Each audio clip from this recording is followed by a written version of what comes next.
Hello dear students, welcome in ASC starter. आज की जो वीडियो रहेगी वो चैप्टर नंबर 6 जो साइंस का है उससे रिलेटेड रहेगी। और जैसा कि आप जानते हैं कि डीओई में दिल्ली के जो स्टूडेंट्स हैं उनके टर्म फर्स्ट के एग्ज़ाम होने वाले हैं। ठीक है, तो ये हिंदी मीडियम में मैं आपको यहाँ पर 8 क्वेश्चन करवाऊँगा जो MCQs हैं। ठीक है, चैप्टर नंबर 6 से, जो आपका चैप्टर का नाम है उत्तक। ठीक है, तो इसके आंसर आप पहले खुद बताने की कोशिश करना, फिर अपने आंसर आप मैच करना। ओके, और इंग्लिश मीडियम में मैंने ऑलरेडी अपलोड कर दिया वीडियो। ठीक है, अब ये हिंदी मीडियम स्टूडेंट्स के लिए रहेगी। तो इसमें पहला क्वेश्चन पूछा गया है, पादप में निम्न में कौन कोशिका विभाजन में दक्ष होता है। ठीक है, पादप में पूछ रहा ना, तो 4 ऑप्शन आपके सामने हैं, पैरेन्काइमा, जाइलम, स्क्लेरेन्काइमा या शीर्षस्थ विभाज्योतक। तो इसका आंसर डियर स्टूडेंट्स है घ। जिन्होंने घ बताया वो बिल्कुल ठीक है। बाकी देखो, थोड़ा सा मैं आपको और ये बताऊंगा कि मैं केवल ये MCQ नहीं, थोड़ा सा एक्स्ट्रा भी आपको बताऊंगा। तो देखिए, जो शीर्षस्थ विभाज्योतक है ना, ये जो है विभाज्योतक उत्तक जो होता है ना, उसके जो है 3 पार्ट होते हैं। ठीक है, आपको पता होगा ना, एक पिक्चर बनी होती है, इस तरीके से एक पिक्चर होती है। ठीक है, आपने देखा होगा बुक के अंदर, तो उसको अच्छे से करिएगा। उसके 3 पार्ट होते हैं। ठीक है, एक होता है शीर्षस्थ विभाज्योतक, जिसकी बात मैं ये कर रहा हूँ, और ये कहाँ पाया जाता है? जड़ में, तने के शीर्ष में पाया जाता है, इसलिए इसका नाम है शीर्षस्थ। जड़ और तने के शीर्ष में पाया जाता है। ठीक है, और एक और इसके अंदर 2 और बचे ना, एक पार्श्वीय होता है विभाज्योतक और एक होता है अंतर्विष्ट विभाज्योतक। जो पार्श्वीय होता है ना, वो जड़ और तने की परिधि में पाया जाता है। परिधि पता है ना, इस तरह इसको बोलते हैं परिधि।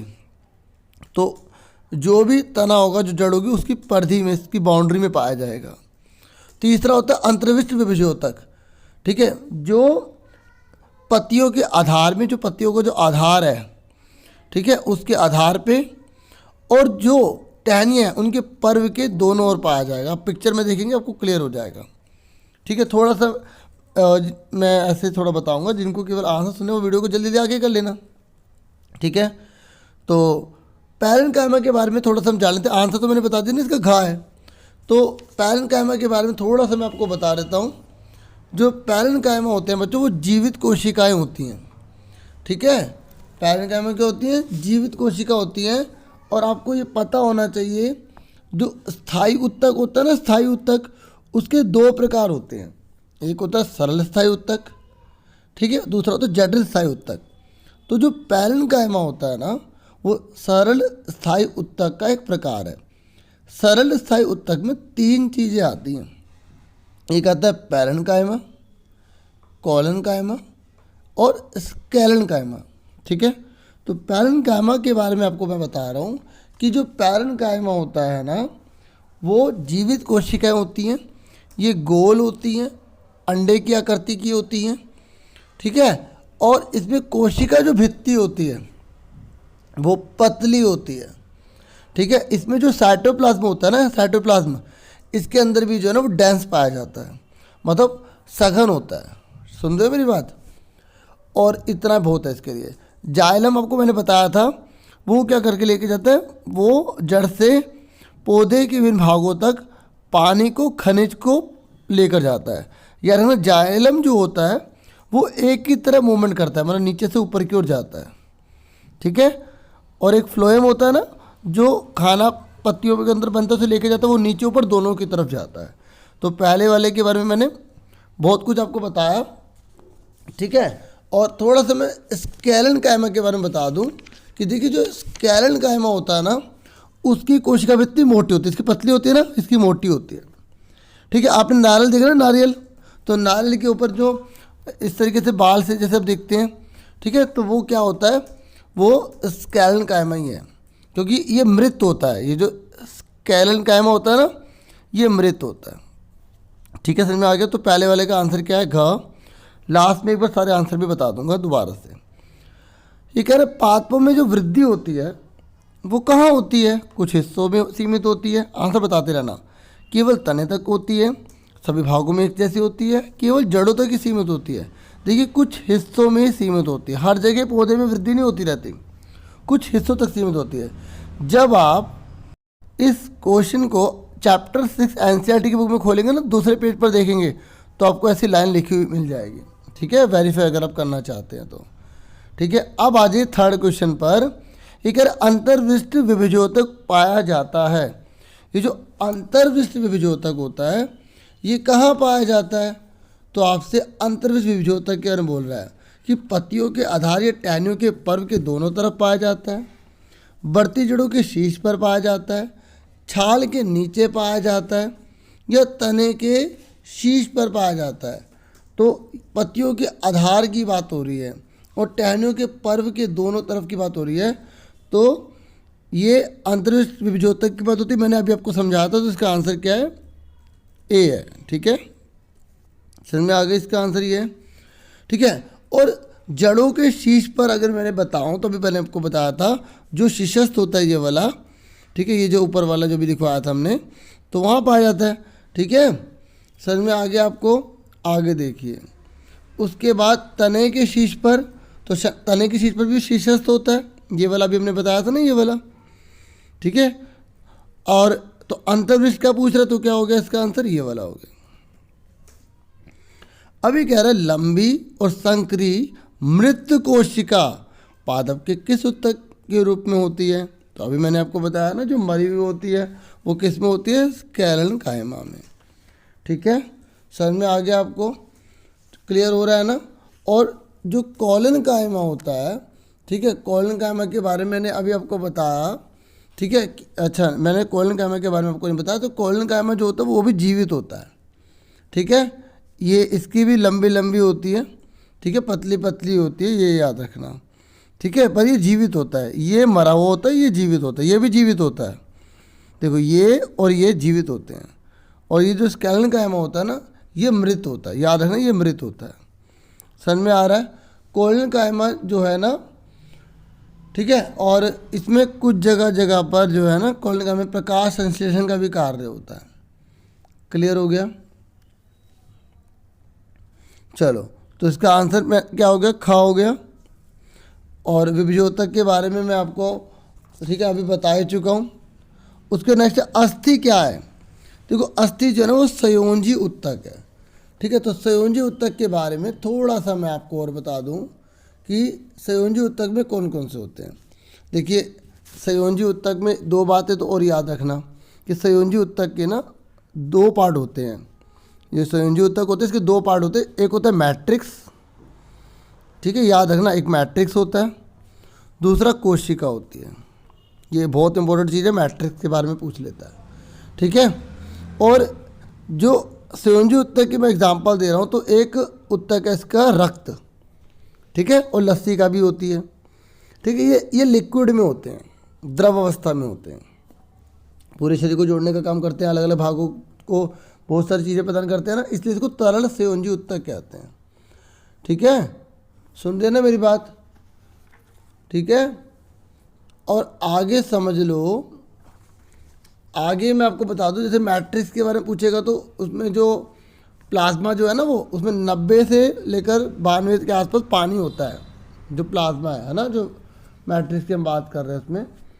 ठीक है, तो लसिका के बारे में आपको मैं बता दूं कि लसिका जो होता है ना, वो भी तरल है, लेकिन वो रंगहीन है, मतलब कलरलेस होता है वो। ठीक है, लसिका के बारे में याद रखना। तो मैं आपको बता रहा था कि कौन कौन से जो है ना वो हमारे संयोजी उत्तक हैं। तो संयोजी उत्तक में मैंने एक आपको रक्त बताया अभी, दूसरा अस्थि, हड्डियाँ जो हमारी बोन होती है ना, वो संयोजी उत्तक है, और तीसरी होती है उपास्थि। क्या होती है डियर स्टूडेंट्स? उपास्थि। उपास्थि है ना, जैसे हमारी जो नाक है ना, नाक वो उपास्थि की बनी है। हमारे जो कान है, हमारा जो कंठ है, ठीक है, हमारे जो नाखून है, वो उपास्थि होते हैं, ये संयोजी उत्तक है। अच्छा, एक बात और सुन लो, आपसे पूछेगा ना कि स्नायु क्या है, ठीक है, स्नायु क्या है और कंडरा क्या है, इस पे क्वेश्चन आते ही आता है। स्नायु जो होती है ना बच्चों, वो क्या करती है, हड्डी को हड्डी से जोड़ती है। इसको इंग्लिश में लिगामेंट कहते हैं। और ये जो कंडरा होती है ना, इसे इंग्लिश में टेंडन कहते हैं। क्योंकि मैं इंग्लिश में क्यों बता रहा हूँ, क्योंकि एग्जाम में इंग्लिश में ही लिखा आ जाता है, कभी कभी हिंदी में लिखा ही नहीं देते हैं। ठीक है, तो कंडरा क्या करती है, हड्डी को पेशी से जोड़ती है, हड्डी को मांस से जोड़ती है। ठीक है, समझो, बोन को मसल से अगर जोड़ेगी तो वो कंडरा है। ठीक है, और हड्डी को हड्डी से जोड़ेगी तो वो स्नायु है, लिगामेंट है। क्लियर हो गया? ठीक है, अब हम आगे बढ़ सकते हैं, क्योंकि हमने काफ़ी कुछ इसमें मैंने आपको इसमें बता दिया। ठीक है, अच्छा थोड़ा सा और बताऊंगा मैं पेशे के बारे में। ठीक है, पेशे उत्तक जो है ना, उसमें 3 आपको याद रखने हैं पेशे उत्तक में। एक होता है रेखित, रेखित, दूसरा होता है अरेखित। देखो अरेखित जो है ना, देखो मैं 3 बता रहा हूँ पेशे उत्तक। एक रेखित, मैंने सिर्फ रे लिखा है, समझ जाना, रेखित। दूसरा अरेखित, अरेखित को चिकनी भी कहते हैं, चिकनी, याद रखना अरेखित को। तीसरे होते हृदय पेशी, जो हमारा हृदय है ना, हृदय में स्पेशल जो है पेशी, जिसे मस्कुलर टिश्यू बोलते हैं, वो पाए जाते हैं। तो आपको पेशी 3 प्रकार की याद रखनी है, रेखित, अरेखित को हम चिकनी भी कहते हैं, और तीसरी हृदय पेशी। आप कान में लीड लगा के 2-3 बार आराम से सुनिएगा, जो ठीक है थोड़ा बहुत जानते तो उन्हें बहुत अच्छी हेल्प मिल जाएगी। देखो पेशे के बारे में आपको बता रहा हूँ। पेशे में जो रेखित है ना, रेखित, ये पेशी जो होती है हड्डी से, अस्थि से जुड़ी होती है। और ठीक है, मैं रेखित बता रहा हूँ पहले, रेखित के बारे में। ठीक है, तो ये क्या है, हड्डी से जुड़ी होती है, ये चलने में, मूवमेंट करने में हेल्प करती है। हाथ और पैरों की पेशियाँ ना, वो रेखित का एग्जाम्पल है। अरेखित जो होती है ना, अरेखित, अरेखित मतलब होता है अनस्टेटेड मसल। तो जो अरेखित होती है वो जो है हमारी अमाशय में, कौन से, हमारे अमाशय में, हमारी छोटी आंत में। अरेखित मतलब चिकनी। ठीक है, जो मूत्राशय है, जो फेफड़ों की श्वसनी है, उसमें पाई जाती है। ठीक है, और ये केंद्र से युक्त होते हैं, केंद्रक होता है इसमें, एक ही होता है, एक केंद्रक युक्त होता है इसमें। किसमें, अरेखित में, चिकनी में। हृदय पेशी आप नाम से जानते हैं, हृदय के अंदर होती है। ये सिलिंड्रिकल होती है, बेलनाकार होती है। ठीक है, और इसमें भी केंद्रक युक्त होती है। तो अब अस्थि क्या है, एक आंसर है इसका संयोजी, मैंने इसके बारे में अच्छे से बता दिया। तंत्रिका मतलब हमारे दिमाग से है, तो तंत्रिका का चित्र अच्छे से कर लेना। ठीक है, इसके कौन कौन से पार्ट होते हैं, क्या क्या काम करते हैं। अब आ जाइए, नारियल के एक रेशे किस उत्तक के बने होते हैं। तो मैंने अभी आपको बता दिया कि नारियल के जो रेशे होते हैं, ठीक है, तो वो डेड होते हैं, मृत होते हैं, तो स्कैलन कायमा। जाइलम मैं ऑलरेडी आपको बता चुका हूँ, जो पानी को ले जाने का काम करते हैं। पैलन कायमा, कोलन कायमा दोनों जीवित होते हैं। ठीक है, देखिए थोड़ा सा और बता दूं कि जो पैलन कायमा होता है उसमें 3 उसके टाइप होते हैं। एक होता है आइडियोब्लास्ट, एक होता है क्लोरेन कायमा। देखो ये कोलन कायमा है, ठीक है, वो है क्लोरेन कायमा। तो यार है ना, क्लोरेन कायमा पैलन कायमा का पार्ट है। ठीक है, और क्लोरेन कायमा जो है उसमें क्लोरोप्लास्ट आपको पता होगा। ठीक है, किस प्रकार से उसमें फोटोसिंथेसिस का काम होता है, वो पैलन कायमा में एक टाइप है क्लोरेन कायमा। तो 3 टाइप होते हैं इसके, एक होता है आइडोब्लास्ट, क्लोरेन कायमा और एरन कायमा। ठीक है, ये याद रखना, एरन कायमा, ठीक है, वायु इसमें भर जाती है तो उसके रिलेटेड है, वायु से। एरन मतलब हवा से रिलेटेड है। ठीक है, इसमें उत्प्लावन बल का प्रभाव भी देखा जाता है। ठीक है, और कोलन कायमा के बारे में मैं आपको बता चुका हूँ, पतली इसकी भित्ति होती है। ठीक है, इसमें कोशिका का जो स्थान होता है अनुपस्थित होता है, इसमें कोशिका का स्थान इसमें उपस्थित नहीं होता, अनुपस्थित होता है, याद रखना। ठीक है, और जो हमारी बाह्य त्वचा होती है उसके नीचे होता है, बाह्य त्वचा के अंदर होता है ये कोलन कायमा। ठीक है, तो समझ में आ रहा है ना, कोलन कायमा अलग है और क्लोरेन कायमा अलग है। क्लोरेन कायमा पैरेन कायमा का पार्ट है। ठीक है, बाकी एनसीईआरटी को आप अच्छे से पढ़िए ना, तो आपको बहुत अच्छी हेल्प मिलेगी। लेकिन बहुत से बच्चे एनसीईआरटी को देख के ही थोड़ा वो हो जाते हैं, तो आप सपोर्टिव मटेरियल को पढ़िए, उसमें टू द पॉइंट दे रखे हैं, फिर आपको ज़्यादा वैल्यू समझ में आएगी। अब अगर अमाशय क्षुद्रांत में कौन से पेशी उत्तक होते हैं, तो मैंने अभी आपको बताया था अरेखित के बारे में, और मैंने एग्जाम्पल के साथ आपको समझा दिया था। ठीक है, तो इसका आंसर आपको पता लग गया होगा। ठीक है, क्या है इसका? चिकनी, क्योंकि अरेखित को क्या बोलते हैं? चिकनी बोला करते हैं। ठीक है, समझ में आ गया। उसके बाद है हमारा आज का लास्ट क्वेश्चन रहेगा ये कि निम्न में से किस उत्तर को मैट्रिक्स तरल अवस्था में होता है? तो मैट्रिक्स तरल अवस्था में कौन होता है? मैट्रिक्स इसमें लिक्विड स्टेट में पाया जाता है और वो होता है हमारा ब्लड। अभी मैंने आपको डिस्कस किया था, रक्त। ठीक है, और देखिए आज की ये वीडियो पूरी हो गई है। मैं एक बार सारे आंसर बता देता हूँ और थोड़ा सा मैं आपको ये बता दूँ कि एपिथेलियम जो ऊतक है उसके जो टाइप है वो आपको अच्छे से पता होना चाहिए। एक साधारण शल्की होता है, घनाकार होता है, स्तंभाकार, ग्रंथिल होता है और पक्षमाभी एपिथेलियम होता है। तो वो एक बार अच्छे से पढ़ लेना। और जो हमारा पेशी ऊतक है वो मैं आपको बता चुका हूँ इसी वीडियो में। ठीक है तो बहुत सारी चीज़ें, आरबीसी, डब्ल्यूबीसी, इनकी फुल फॉर्म वगैरह जो भी चैप्टर में है वो जरूर कर लेना। आरबीसी मतलब लाल रक्त कणिकाएं, रेड ब्लड सेल। डब्ल्यूबीसी श्वेत रक्त कणिकाएं, वाइट ब्लड सेल। ठीक है, अब एक बार आंसर सारे एक बार फटाफट बता देता हूँ।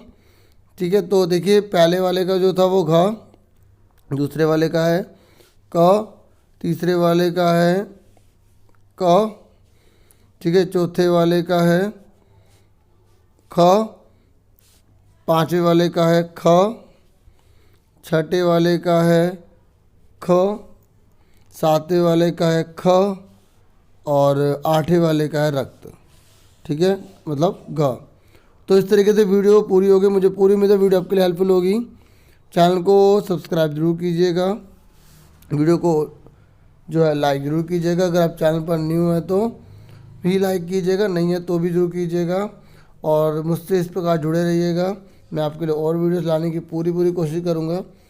और आपके मोटिवेशन की मुझे नीड होती है, जिसकी वजह से मेरे अंदर एक मोटिवेशन जाएगी और मैं फटाफट आपके लिए और भी अच्छे से वीडियो लेकर आऊँ। अपना पूरा ध्यान रखिएगा। Thank you for watching and listening carefully. Take care yourself dear students.